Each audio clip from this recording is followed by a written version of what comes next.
Hello दोस्तों, आज हम पढ़ेंगे work done on thermodynamical system. मतलब किसी भी थर्मोडायनेमिक सिस्टम पर कितना वर्क हो रहा है, आज इस टॉपिक के बारे में हम जानेंगे। तो हम देखेंगे कि किस थर्मोडायनेमिक सिस्टम में कौन सा प्रोसेस हो रहा है, इस तरह से हम वर्क डन कैलकुलेट करेंगे। तो पहला है work done in isobaric process.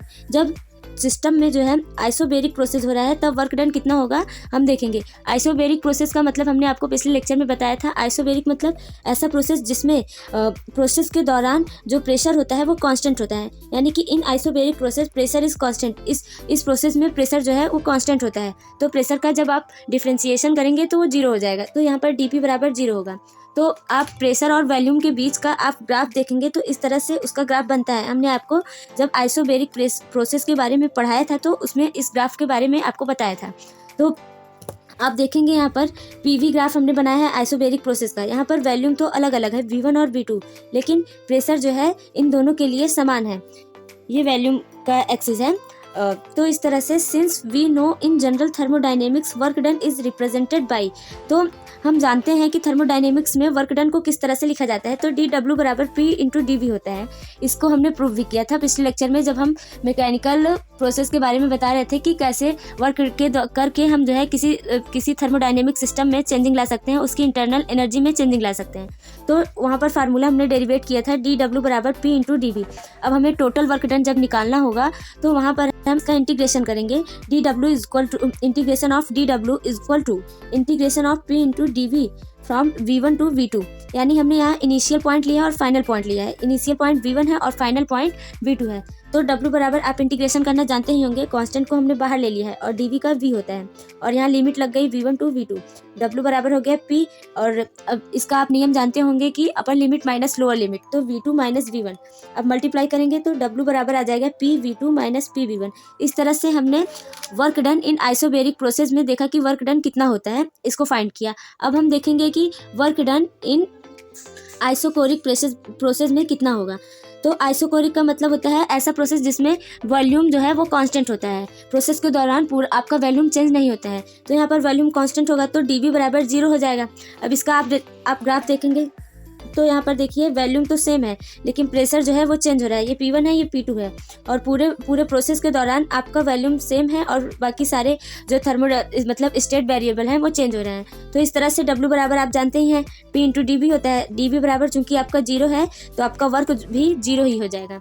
तो इस तरह से work done in isochoric process में आपका वर्क जो है वो जीरो होता है। अब हम देखेंगे work done in isothermal expansion में क्या होता है। आइसोथर्मल एक्सपेंशन का मतलब है ऐसा प्रोसेस जिसमें आपका थर्मल मतलब आपका जो टेम्परेचर होता है वो कांस्टेंट रहता है। पूरे प्रोसेस के दौरान आपके टेम्परेचर में कोई चेंजिंग नहीं होती है। और इसका ग्राफ आप देखेंगे तो ये यहाँ पर वॉल्यूम भी चेंज हो रहा है, प्रेशर भी चेंज हो रहा है, लेकिन टेम्परेचर समान होता है। तो इस तरह से आपका ग्राफ बनता है। इसमें हम दो केस लेंगे कि एक आइडियल गैस के लिए और एक रियल गैस के लिए, और दोनों के लिए तब हम वर्क डन कैलकुलेट करेंगे। तो पहली कंडीशन हम लेते हैं कि आइडियल गैस के लिए क्या वर्क डन होगा। तो आइडियल गैस के लिए आप इसका इक्वेशन जानते होंगे PV बराबर NRT। तो यहाँ पर वर्क डन आप कैलकुलेट करेंगे तो W बराबर P इंटू DV वाला वही फार्मूला लगाएंगे इनिशियल टू फाइनल पॉइंट लेकर के। अब इसको सॉल्व करने के लिए आप ये, क्योंकि यहाँ पर तो प्रेशर भी आपका कांस्टेंट नहीं था और वॉल्यूम भी, तो जब आप इंटीग्रेशन सॉल्व करेंगे तो दोनों DV यहाँ पर चूंकि है इंटीग्रेशन में आपका DV के सापेक्ष करना है इंटीग्रेशन, तो इसको भी वॉल्यूम के ही रिस्पेक्ट में इसको बनाना पड़ेगा प्रेशर को। तो PV बराबर आप NRT जानते ही हैं। तो इस तरह से आप यहाँ से P को वॉल्यूम के टर्म में जब आप निकालेंगे तो P बराबर हो जाएगा NRT बाई V। तो W बराबर आप यहाँ P की वैल्यू रख देंगे NRT by V into DV initial to final point. तो W बराबर NRT चूंकि आपका कांस्टेंट है तो उसको बाहर ले लेंगे और 1/V यहाँ रख लेंगे इंटू DV। तो W बराबर NRT इनिशियल फाइनल पॉइंट आपका क्या था वॉल्यूम के टर्म में V1 to V2 1/V into DV। तो W बराबर हो गया NRT 1/x का आप जब डिफ्रेंसिएशन करते हैं नॉर्मल टर्म में तो log x होता है। तो यहाँ भी हो गया log V, यहाँ अब लिमिट हो गया V1 टू V2। तो W बराबर NRT log V2 minus log 1 मतलब V1। तो W बराबर NRT log V2 अपान V1 इक्वेशन सेकंड हो गया। और आइडियल गैस के लिए वर्क डन जो होता है NRT log V2 अपान V1। अगर आप इसको प्रेशर के फॉर्म में चेंज करेंगे तो जब आपका देखेंगे जब आपका वॉल्यूम V2 था तो वहाँ प्रेशर P1 था और जब वॉल्यूम V1 था तो प्रेशर P2 था। तो इसको आप जब प्रेशर के टर्म में लिखना चाहेंगे तो हो जाएगा वर्क डन W बराबर NRT log P1 अपान P2। अब आप देखेंगे कि रियल गैस के लिए आपका वर्क डन कितना होगा।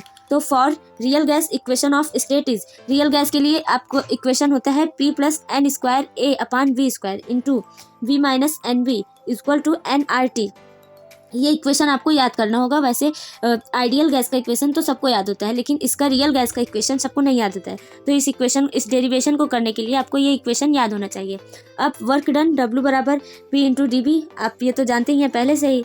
तो in equation first P plus, यहाँ पे आपको P की वैल्यू निकालनी होगी V के टर्म में। तो जब आप निकालेंगे P + n² A/V² equal to nRT/V - NV, तो P बराबर इसको आप इस साइड लेकर आएंगे तो ये माइनस में हो जाएगा। तो nRT/V - NV - n² A/V²। Now equation second become W बराबर इनिशियल टू फाइनल, यहाँ पर आप प्रेशर की वैल्यू रख देंगे तो हो जाएगा nRT/V - NV - n² A/V² into dV।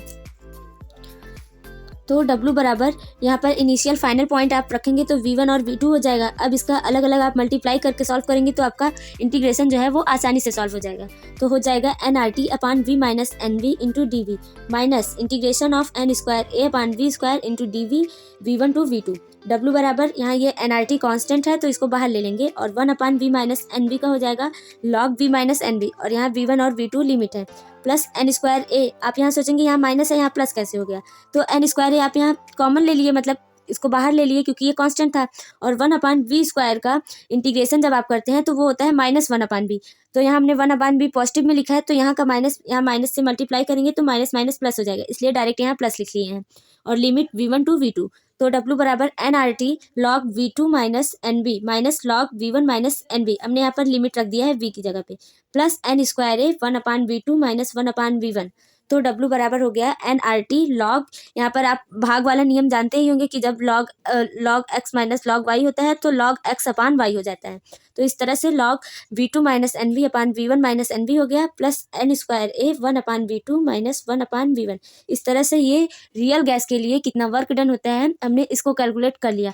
तो पूरे सिस्टम में किस किस प्रोसेस में कौन कितना वर्क डन होता है हमने आपको ये पूरे वीडियो में बता दिया है। तो आपको ये लेक्चर कैसा लगा हमें कमेंट बॉक्स में ज़रूर बताइएगा। Thanks for watching this video.